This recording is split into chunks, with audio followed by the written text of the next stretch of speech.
मुगल वंश का प्रथम शासक बाबर को जाना? बाबर के पुत्र अर्थात दूसरा शासक किसको? तीसरे शासक, चौथे शासक जहांगीर, पांचवें शासक शाहजहां तक हम लोगों ने जाना। शाहजहां के आपको पुत्र कौन? औरंगजेब। तो औरंगजेब से भी आपको बड़ा भाई था ना, दारा शिको। लेकिन दारा शिको तो आपको राजगद्दी को नहीं पकड़ पाए। बोलिए, नहीं पकड़ पाए तो आपको औरंगजेब राजगद्दी को संभाले थे। कौन संभाले थे?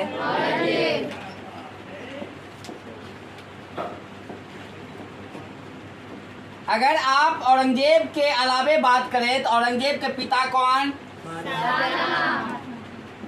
और इसके माता? अर्जुमंद बानो बेगम। बोलिए, है ना? इसी को मुमताज महल कहे। तो आप जान रहे हैं कि औरंगजेब के माता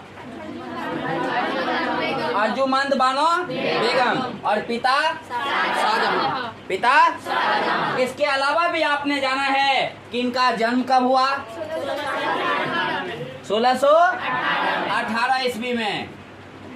किसका? औरंगजेब का। किनका जन्म? औरंगजेब अपने पिता के दूसरे नंबर वाले पुत्र, क्योंकि सबसे बड़े से बड़ा कौन?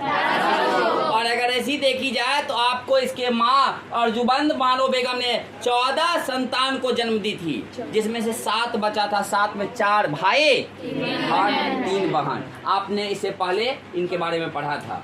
बोलिए हाँ या ना? इसके अलावा अगर हम लोग बात करें तो आप औरंगजेब जब राजगद्दी को प्राप्त किया था अपने पिता के रहते और पिता को 1658 ईस्वी में बंदी बनाकर कारावास में डाल दिया। तो 1658 में इन्होंने सबसे पहले अपना राज अभिषेक किया था। कौन? औरंगजेब। कब किया था? उसके बाद जब आपको याद कीजिएगा उत्तराधिकारी की लड़ाई मैंने बताया था, 4 लड़ाई। पहला बहादुरपुर में, दूसरा धर्मट में, तीसरा और चौथा देवराय के युद्ध को जीतने के बाद इन्होंने फिर अपना राज्याभिषेक करवाया था। और आपको दोबारा करवाया कब? 1659 ईस्वी में।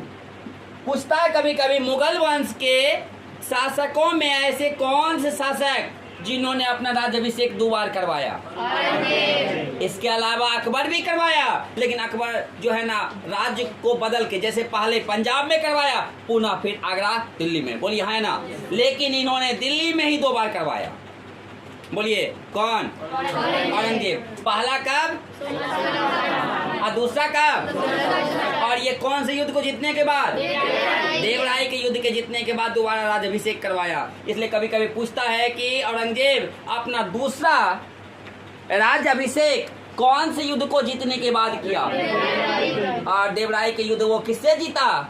अपने भाई दारा शिको से। कोई दिक्कत किसी को? इसके अलावे अगर हम लोग बात करें तो हम लोगों ने जाना था कि राज्याभिषेक करवाने के बाद जब ये राजगद्दी को संभाले तो ये आपको एक सुन्नी मुसलमान में ऐसे मुसलमान, और मैंने आपको सुन्नी मुसलमान के बारे में सुनाया था, वैसे मुसलमान जो सुन्ना में विश्वास करता हो, और सुन्ना जो आपको हजरत मोहम्मद साहब का एक विचार थी। बोलिए हाँ ना? तो सुन्नी मुसलमान में ऐसे मुसलमान थे जिनका की सोच था कि मैं आपको हिंदुस्तान की धरती को मैं इस्लाम की धरती बनाऊं, यानी इस्लाम की हर एक कायदे कानून का ये नैतिक तौर पर पालन करते थे। कौन? औरंगजेब। ऐसे शासकों में इनकी गिनती की जाती है। किनका? औरंगजेब का। इसलिए औरंगजेब और औरंगजेब की अगर बात करें तो इनके गुरु जो थे आपको मीर मोहम्मद हकीम। इनके गुरु कौन? मीर मोहम्मद हकीम। ये कौन थे? इनके गुरु थे। किनके? औरंगजेब के। किनके? और अगर बात करें तो ये कौन से मुसलमान थे? सुन्नी मुसलमान थे। और मैंने कहा था सुन्नी मुसलमान, आपको मुसलमान में भी शिया और सुन्नी, ये सुन्नी में ऐसे मुसलमान थे जिसका की सोच था कि मैं हिंदुस्तान की इस धरती को इस्लाम की धरती में बदलूं और इस्लाम की राह पर लोगों को ले चलूं। किनका सोच था? औरंगजेब का। इसलिए उन्होंने यानी 2 रणनीतियों को अपनाया था, जिस रणनीति का नाम आता है अगर कहा जाए तो दारुल हर्ब।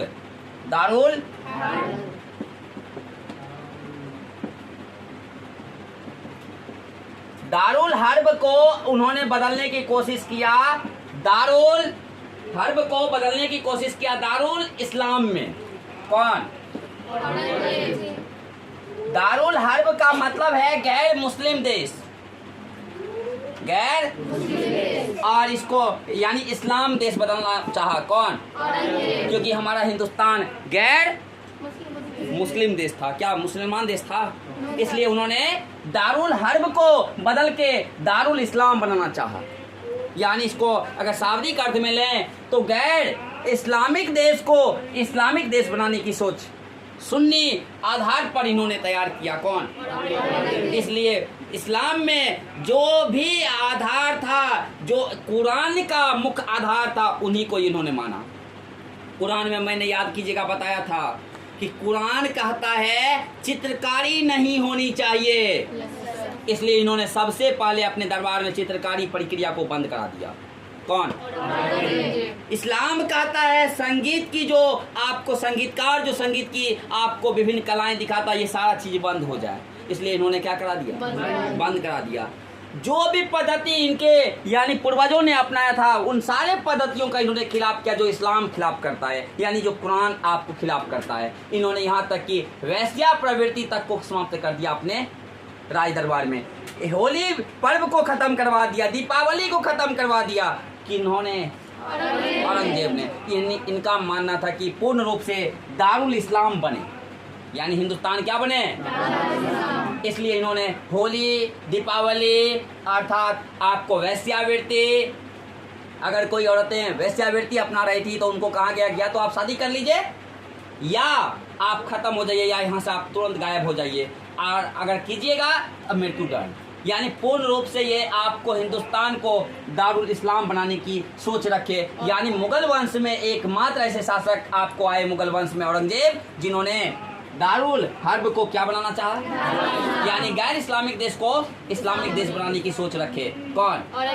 औरंगजेब। इस प्रकार से उन्होंने सबसे पहले जब आपको ये सब पाबंदी लगाया तो पाबंदी में संगीत पर पाबंदी लगा दिया, इसके अलावा चित्रकारी पर पाबंदी लगा दिया, दीपावली पर पाबंदी लगा दिया, आपको होली पर आपको पाबंदी लगा दिया। यानी धीरे धीरे यानी पूर्ण रूप से इस्लाम की जो आपको पद्धति है उनको इन्होंने मानना प्रारंभ कर दिया। कौन? और इतने में इन्होंने एक फरमान जारी किया 1665 ईस्वी में। कितना में? 1665 ईस्वी में, कि आपको हिंदुओं का जो मंदिर है, हिंदुओं का जो मंदिर है, इनको तोड़ दिया जाए। और जब हिंदुओं की मंदिर को तोड़ने की जैसे ही आदेश पड़ा तो आप सुने हैं इससे पहले सोमनाथ का मंदिर, बनारस का मंदिर, विश्वनाथ का मंदिर, ये सब अंधाधुंध तोड़ा जाने लगा। किनके शासनकाल में? औरंगजेब के शासनकाल में। और ये आदेश कब दिए थे? 1665 ईस्वी में दिए थे। और ये आदेश कौन दिए थे? औरंगजेब दिए थे। कितना ईस्वी में? 1665 ईस्वी में। इसके अलावा अगर बात करें हम लोग तो संगीत तो पाबंदी लगी गया, मंदिर को तोड़ने की प्रारंभ तो कर ही दिया गया। इसका मतलब हिंदू लोगों की अनदेखा, हिंदू लोगों के। और आप इससे पहले सुने थे कि जजिया कर गैर मुसलमानों से लिए जाने वाले कर, इनको पुनः इन्होंने लागू कर दिया 1679 ईस्वी में। जजिया कर, कौन सा कर? जजिया कर को पुनः क्या कर दिया? लागू कर दिया। कौन? औरंगजेब। कौन लागू कर दिया? औरंगजेब ने लागू कर दिया। और साथ ही साथ यानी आपको औरंगजेब अपने शासनकाल में, इनके शासनकाल में यानी विभिन्न प्रकार के समस्याओं का भी सामना किया। कौन? क्योंकि उनको देखिए, सबसे पहले अगर बात करें तो आप जाट का विद्रोह हुआ इनके शासनकाल में। किनके शासनकाल में? जाट के विद्रोह को इन्होंने आपको दबा दिया, जो कि जाट के विद्रोह का नेतृत्व आपको समय में गोकुल कर रहे थे। कौन कर रहे थे? कौन सा विद्रोह? जाट विद्रोह। और कौन कर रहे थे? गोकुल कर रहे थे। गोकुल का यानी गोकुल का मौत होता है, इसके बाद जाट का नेतृत्व करता है आपको राजा राम। कौन करता है? राजा राम। यानी गोकुल के बाद कौन करता है? राजा राम। राजा राम के बारे में जैसे ही औरंगजेब को लगता है कि ये आपको हमारे लिए जाट की तरफ से हमारे लिए खतरा है, तो इनका भी हत्या करवा देते हैं। कौन? और इनका फिर भतीजा, तो भतीजा जो है आपको चूड़ामल। कौन? यानी आपको इस विद्रोह को संभालते हैं, ये किनके भतीजा हैं? राजा राम का। ये जाट आपको इस प्रकार से जाट विद्रोह हुआ। जाट विद्रोह के अलावा अगर बात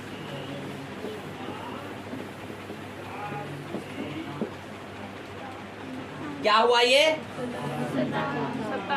सता नामियों, इसी को मुंडियो भी हम लोग कह सकते हैं। मुंडा मतलब बाल को छिला लेते थे, पूर्णतः आपको बाल को मुंडा के रखते थे। इनके साथ भी इनका आपको धार्मिक ही लेकर के मुद्दा को लेकर के आपको विद्रोह हुआ। किनका? औरंगजेब का।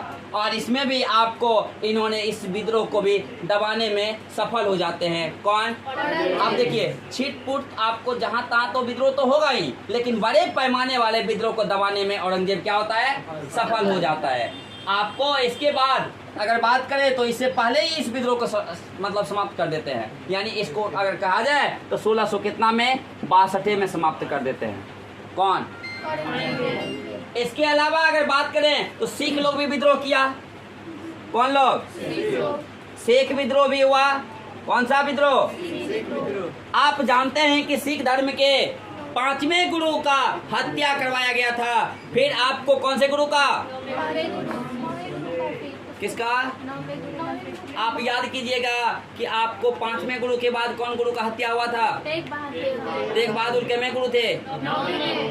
आप 9वें गुरु थे। या आपको अन्य को हकीकत ध्यान रखिएगा कि आपको पहले गुरु से लेकर के 10वें गुरु तक आप याद कीजिए जरा सा कि पहले गुरु कौन? गुरु नानक। और लास्ट गुरु कौन? गुरु गोविंद सिंह। और 9वें गुरु कौन थे? तेग बहादुर का हत्या कौन करवाए थे? औरंगजेब। औरंगजेब से पहले भी कोई हत्या करवाए क्या? अर्जुन देव के अलावा भी? शाहजहां। किसका? तो हम लोग 9वें गुरु पे पहुंचते हैं कि कितने गुरु पे? तो 9वें गुरु आपको तेग बहादुर सिंह थे। कौन थे? 9वें गुरु कौन थे? तेग बहादुर सिंह। कौन थे? देखिए, तेग बहादुर सिंह के लिए भी अगर हम लोग बात करें तो इसमें भी बहुत सारा मुद्दा है। इसमें भी बहुत सारा मुद्दा है। किसमें? तेग बहादुर सिंह जो आपको सिख धर्म के थे, इनमें भी आपको मुद्दा है, क्योंकि सिख धर्म के जो थे इनको बुलवाए पहले अपने यहाँ। कौन? औरंगजेब। औरंगजेब तो क्योंकि इनका सोच ही ना था कि दारुल इस्लाम बनाएंगे। इनको ये सोचा क्या कि अगर सिख धर्म की संख्या ज़्यादा है या 50 को या 5 लाख है, यानी जो भी है ना, अगर इसके गुरु ही हमारे धर्म को कबूल कर ले तो एकाएक न उतना आदमी हमारे इस्लाम में शामिल हो जाएगा। तेग बहादुर को कहे क्या कि आप इस्लाम में आ जाइए, आप इस्लाम धर्म को कबूल कर लीजिए। ये बोला नहीं करेंगे, बस इसका हत्या करवा दिया। किनका? तो तेग बहादुर के बाद आपको 10वें गुरु कौन? गुरु गोविंद सिंह संभाले। लेकिन आपको फिर भी यहाँ से निकलने के बाद फिर भी वो आपको तो उससे उतना मामला नहीं हुआ। तब तक में ये दूसरे क्षेत्र को जीतने के लिए यानी दक्षिण क्षेत्र में चले जाते हैं। कौन? औरंगजेब। लेकिन सिख का विद्रोह इनके शासनकाल में चलता ही है। इनके शासनकाल में। इसके अलावा आपको हिंदू लोग तो आपको विद्रोह तो छोटे पैमाने पर कर ही रहे थे, ऐसा नहीं कि नहीं किए। मेवाड़ क्षेत्र में भी हुआ, किस क्षेत्र में? मेवाड़ क्षेत्र में भी हुआ, मारवाड़ क्षेत्र में भी हुआ, लेकिन धीरे धीरे अपने अधीनता स्वीकार करवाते गए कौन? औरंगजेब। यानी औरंगजेब को हर जगह सफलता मिलती ही जा रही थी, लेकिन कहीं कहीं चुनौती अगर बड़े पैमाने पर मिला तो वहां पर आपको इन्होंने क्या किया? या तो मरवा दिया या आपको मार दिया। इतने में मारवा और मेवाड़ क्षेत्र की अगर छोटी सी कहानी है कि आपको औरंगजेब कौन? औरंगजेब। तो आपको दिलरास बानो बेगम से इनका शादी हुआ था। किनसे? दिलरास बानो बेगम। किसे? इससे आपको अकबर द्वितीय नामक पुत्र भी था। बहादुर शाह जफर प्रथम कहा जाता है कि इनके एक और भी पत्नी पाले थे, उनसे एक आपको पुत्र पैदा हुआ था जिसका नाम था आपको क्या? बोलिए। बहादुर शाह जफर प्रथम। ठीक, लेकिन आपको हम लोग उस पत्नी की बात नहीं, क्योंकि इनका सबसे लोकप्रिय पत्नी कौन? दिलरास बानो बेगम। अगर इसी को हम लोग कहें तो राबिया भी कहा जाता था। किनको? तो इनके ही पुत्र यानी अकबर। कौन? अकबर। अकबर ने अपने पिता के खिलाफ विद्रोह कर दिया। और कहोगे कि सर अकबर विद्रोह किया कैसे? तो दुर्गा दास नामक एक व्यक्ति ने इनको उकसा दिया अपने पिता के खिलाफ, और ये आपको अपने पिता औरंगजेब के खिलाफ में कहा जाता है कि विद्रोह कर बैठे। और विद्रोह करने के बाद वही मैंने कहा था कि मारवा क्षेत्र, उस सब क्षेत्र में आपको राजपूत के साथ चले जाते हैं युद्ध करने के लिए, और राजपूत लोग इनको शरण देते हैं और कहते हैं क्या? इनके खिलाफ में, पिता के खिलाफ में तुम विद्रोह करो। तो पिता के खिलाफ तो चले आता है, लेकिन जैसे ही पिता के खिलाफ आता तो अकबर और औरंगजेब का सामना होता है। अकबर और इनका साथ देता है कौन? राजपूत लोग। ऐसी स्थिति में ये जैसे ही आपको सामना होता तो इसमें हार जाता है कौन? और इतने हारने के बाद एक आपको चाल चलते हैं औरंगजेब। एक पत्र आपको पत्र में लिखता है कि वाह बेटा, तुमने बहुत ही अच्छा किया जो एक एक राजपूतों को अपने साथ ला करके मेरे खिलाफ किया, और मैं आसान हुआ हमें मारने में। किनको? तो ये खबर धीरे धीरे वो पत्र कई लोगों के बीच जाता है, और इससे क्या होता है कि राजपूतों को लगता है कि औरंगजेब और अकबर का चाल था हम लोगों को समाप्त करवाने में। बोलिए हाँ या ना? क्योंकि ये चाल खेल गया, और ऐसा बात बाद में भनक लगती है राजपूतों को, तो फिर राजपूत लोग यानी अकबर के साथ आते हैं। ऐसा नहीं कि अकबर को आपको नहीं अकबर के साथ आता है, अकबर को भगा देता है पहले, यानी अकबर खुद आपको निकल जाता है, क्योंकि पिता मार जो, यानी इनको लगता है कि जो अपने भाई का नहीं हो पाया, हमारे पिता ही है तो क्या हुआ, भाई को मार सकता है, हमको क्या करेगा। ऐसी स्थिति में अकबर आपको निकल जाते हैं वहाँ से, लेकिन अकबर को पुनः यानी जो राजपूत लोगों को शक हुआ था ये मुद्दों को, फिर उन लोगों को लगा कि नहीं ऐसा अकबर नहीं किया तो पनाह दिया था। फिर तो ये मुद्दा तो हम लोग को पढ़ना नहीं है, क्योंकि ये अगला राजगद्दी पर संभालते तो नहीं है। तो हम लोग कहेंगे बात कि औरंगजेब इस प्रकार से अपने सत्ता को बढ़ाते जा रहे थे। कौन? इसी समय अगर बात करें तो शिवाजी से भी, यानी आप बात कीजिएगा जरा सा कि शिवाजी को भी अपने दरबार में बुलवाए थे। कौन? औरंगजेब। आप इन मुद्दों को लिखे भी हैं। उसके अलावा जय सिंह और शिवाजी के बीच में पुरंदर में एक संधि हुआ था 1665 में, और बाद में शिवाजी को बुलाए कौन? औरंगजेब। किसको बुलाए? और शिवाजी को बुलाए। शिवाजी दीवान ए आम में आए थे, याद कीजिए, दीवान ए आम एक महल था, उसमें आए और मुलाकात किए। उसके बाद शिवाजी को कैद कर लिया गया जयपुर के भवन में। किनको? और संभाजी उनके पुत्र थे। किनके? तो हम लोग को उनके बारे में तो अभी विस्तार में जानना नहीं, हम लोग को तो औरंगजेब तक ही रहना है। तो आपको उनका भी पुत्र से इनका यानी मामला कुछ आया है, ऐसी मुद्दाओं पर भी हम लोग बात करेंगे। लेकिन सबसे पहले बात करेंगे इसके अलावा बीजापुर को 1685 में इन्होंने जीत लिया। कितना में? किसको? बीजापुर को। उसके बाद गोल कुंडा को, यानी आपको बीजापुर को कब जीता? 1685 ईस्वी में। और गोलकुंडा को तो ये 85 में और ये 87 में जीता। कौन? औरंगजेब। इस प्रकार से औरंगजेब अपने राज्य में आपको बेहतर स्थिति को कायम करने लगे और आपको हिंदुओं का प्रमुख विरोधी बन गए। कौन? औरंगजेब। औरंगजेब के बारे में अगर बात की जाए तो आपको औरंगजेब ने अपनी पत्नी दिलरास बानो बेगम से, जैसे शाहजहां ने अपनी पत्नी अर्जुमंद बानो बेगम से प्रेम किया था, और इसके अलावा किसी भी गैर स्त्रियों की तरफ अपनी नज़र नहीं रखा था, ऐसे ही प्रेम इन्होंने आपको दिलरास बानो बेगम से किया। तो याद कीजिए, शाहजहां के पत्नी अर्जुमंद बानो बेगम के मरने के बाद शाहजहां ने इनके याद में आपको एक ताजमहल यानी अपने पत्नी के याद में बनवा दिया आगरा में। तो आपको इन्होंने दिलरास बानो बेगम के भी याद में बीवी का मकबरा बना दिया। बीवी का मकबरा बना दिया।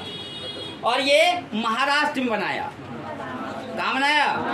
महाराष्ट्र में औरंगाबाद है। कहाँ? ऐसे कहिएगा तो बिहार में भी है, लेकिन बिहार की मैं बात नहीं कर रहा हूँ। कहाँ का? वहाँ बना दिया। तो इसको आपने कहा है यानी ताजमहल, तो इसको द्वितीय ताजमहल कह सकते हैं? बोले नहीं कर सकते हैं, क्योंकि ये भी तो अपने बीवी के याद में बनवाया ना। कौन?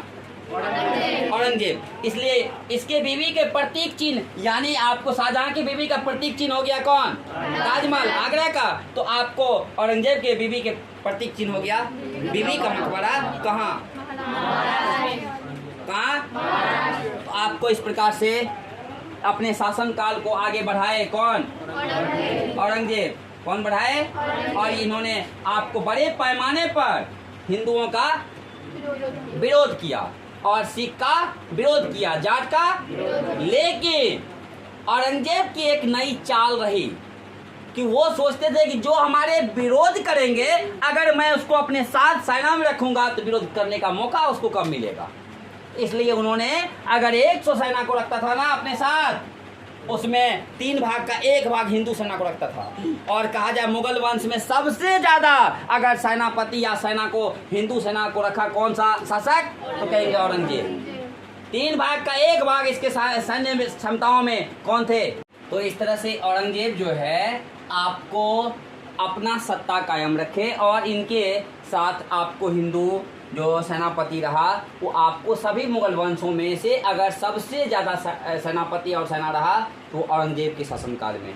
इस तरह से औरंगजेब ने अपने सत्ता को विस्तृत एक रूप दिया और इसके बाद ये अपना सत्ता को जिस अनुसार चलाए, इनका पुत्र अर्थात इसका उत्तराधिकारी लोग नहीं चला पाया। इस प्रकार से हम कह सकते हैं कि यहीं से मुगल वंश पतन की और मुगल वंश धीरे धीरे कमजोर होता गया। और औरंगजेब का मृत्यु 1707 ईस्वी में हो गया। और औरंगजेब का अगर शासनकाल देखी जाए तो ये आपको रहा 1658 ईस्वी से 1707 ईस्वी तक। इसके बाद औरंगजेब के बाद इसका पुत्र बहादुर शाह जफर प्रथम राजगद्दी को संभाले थे। इनसे आगे हम लोग अगले दिन